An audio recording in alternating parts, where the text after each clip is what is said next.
नमस्कार प्यारे बच्चों।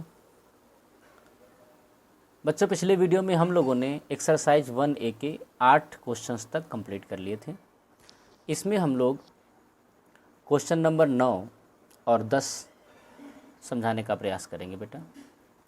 इसको आप लोग ध्यान से देखेंगे। 9वां क्वेश्चन है कि जांच करो क्या किसी प्राकृतिक संख्या n के लिए संख्या 6 की घात n शून्य पर समाप्त होगी। तो सबसे पहले हम जानते हैं कि जो संख्याएं शून्य पर समाप्त होती हैं उनके अंदर विशेषता क्या होती है। जैसे 50 है, 50 शून्य पर समाप्त हो रही है, इसका गुणनखंड करिए आप।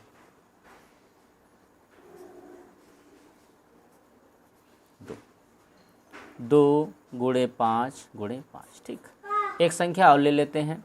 जैसे 30 ले लेते हैं। 30 ले लीजिए। 5 छक्का 30, 2 3 6, 5 गुणे 2 गुणे 3। अब इसके अलावा आप अपने मन संख्या लीजिएगा अपने मन से और उन सबका गुणनखंड कीजिएगा। अब भाज्य गुणनखंड में बेटा एक बात आप लोग पाएंगे कि 2 चीज़ें आपको हमेशा मिलेंगी। एक तो 2 मिलेगा, एक तो 5 मिलेगा। ठीक, 2 मिलेगा और यहाँ भी देखो 5 मिलेगा। इसका मतलब क्या हुआ? इसका मतलब ये हुआ यदि कोई संख्या शून्य पर समाप्त हो रही है, ये थोड़ा सा भाषा वाला प्रश्न है तो हम लिख लेते हैं शुरुआत से ही। यदि कोई संख्या शून्य पर समाप्त हो रही है तो उसके अभाज्य गुणनखंड में कुछ भी मिले 2 और 5 अवश्य होगा। तो उसके अभाज्य गुणनखंड में 2 व 5 अवश्य होंगे। 2 व 5 अवश्य होंगे। ठीक, अब देखते हैं 6 की घात n के बारे में क्या विचार है। 6 की घात n को तो गुणनखंड कर नहीं सकते। ठीक है, 6 का गुणनखंड करते हैं तो हमारे पास आया 2 गुणे 3 की घात n। अब देखिए ध्यान से, इसमें 2 तो है लेकिन इसमें 5 नहीं है। और हमको क्या चाहिए? हमको 2 भी चाहिए और 5 भी चाहिए, तभी ये शून्य पर समाप्त होगी। ठीक है, तो इसमें हम कह सकते हैं कि 6 की घात n के अभाज्य गुणनखंड में 2 तो है किंतु 5 नहीं है, इसलिए 6 की घात n शून्य पर समाप्त नहीं होगी। शून्य पर समाप्त नहीं होगी। ठीक है, मतलब हमको क्या करना है? हमको 3 स्टेप में लिखना है। सबसे पहली बात ये नियम बता देना है आपको कि शून्य पर समाप्त होने के लिए आवश्यक शर्त है कि उसमें 2 और 5 दोनों हों। उसके बाद में जो भी संख्या दी रही हो उसका अभाज्य गुणनखंड करिए। और गुणनखंड करने में अगर आपको 2 और 5 मिल जाए तो आप कह देना कि इसमें अभाज्य गुणनखंड में 2 और 5 दोनों हैं, इसलिए यह शून्य पर समाप्त हो जाएगी। और अगर इसमें केवल 2 हो, 5 ना हो, या 5 हो और 2 ना हो, तो आप कह देना कि इसमें ये संख्या 2 या 5 नहीं है, इसलिए शून्य पर समाप्त नहीं होगी। एग्जाम्पल में ऐसा ही 4 की घात n के लिए दिया गया है। तो 4 की घात n के लिए भी हम लोग कर लेंगे। कैसे? सीधे ये नियम लिखेंगे, उसके बाद में गुणनखंड करेंगे और कह देंगे कि इसमें 2 तो है लेकिन 5 नहीं है, इसलिए यह शून्य पर समाप्त नहीं होगी। आप लोग ये वाला क्वेश्चन होमवर्क में करके और कमेंट बॉक्स में डालें। देखते हैं बच्चे कितना ये भाषा बना करके लिख सकते हैं। ये भाषा वाला प्रश्न है थोड़ा सा। अगला देखिए बेटा, व्याख्या कीजिए कि 7 गुणे 11 गुणे 13 प्लस 3 व ये भाज्य संख्याएं हैं। ठीक, भाज्य संख्याएं वो संख्याएं होती हैं जो एक स्वयं के अलावा किसी तीसरी संख्या से कट जाएं।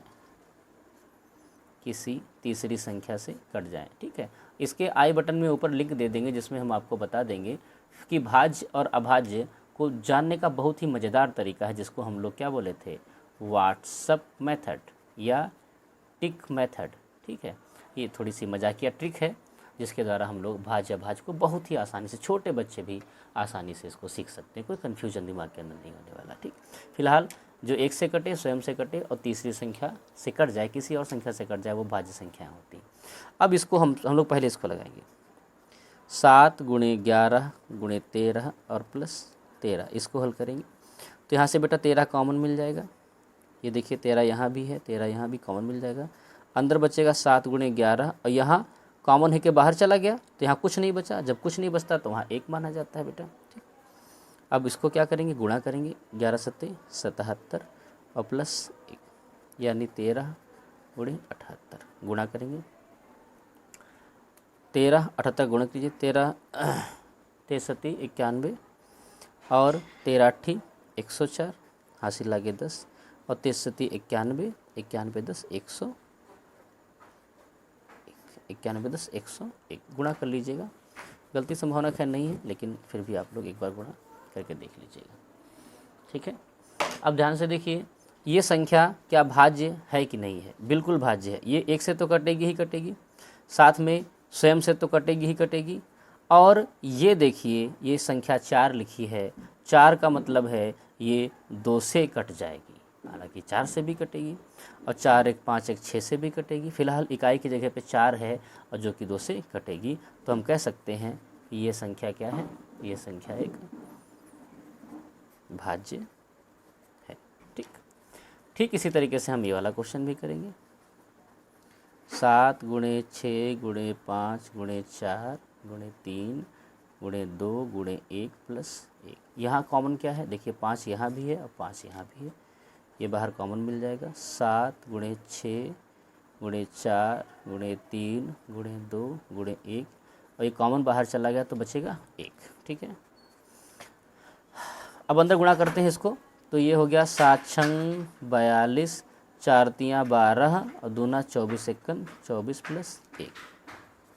इसको गुणा करेंगे हम लोग 42 और 24 को, 4 दूनी 8 और 4 चक्कू 16, 2 दूनी 4 2 चक्कू 8, 8 6 4 10, हासिल लागे 10, ये हो जाएगा 1008 और यहाँ प्लस 1, तो 5 गुणे 1009, गुणा करेंगे तो 5 नेम 45 और 5 एकन 5, 5045।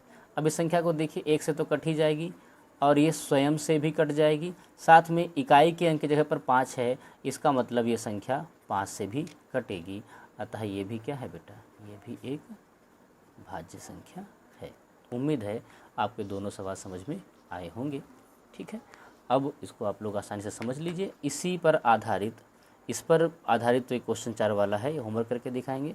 क्वेश्चन नंबर 10 पर आधारित आपका क्वेश्चन नंबर 13 है, इसको आप लोग होमवर्क में करके और कमेंट बॉक्स में नीचे दिखाएं।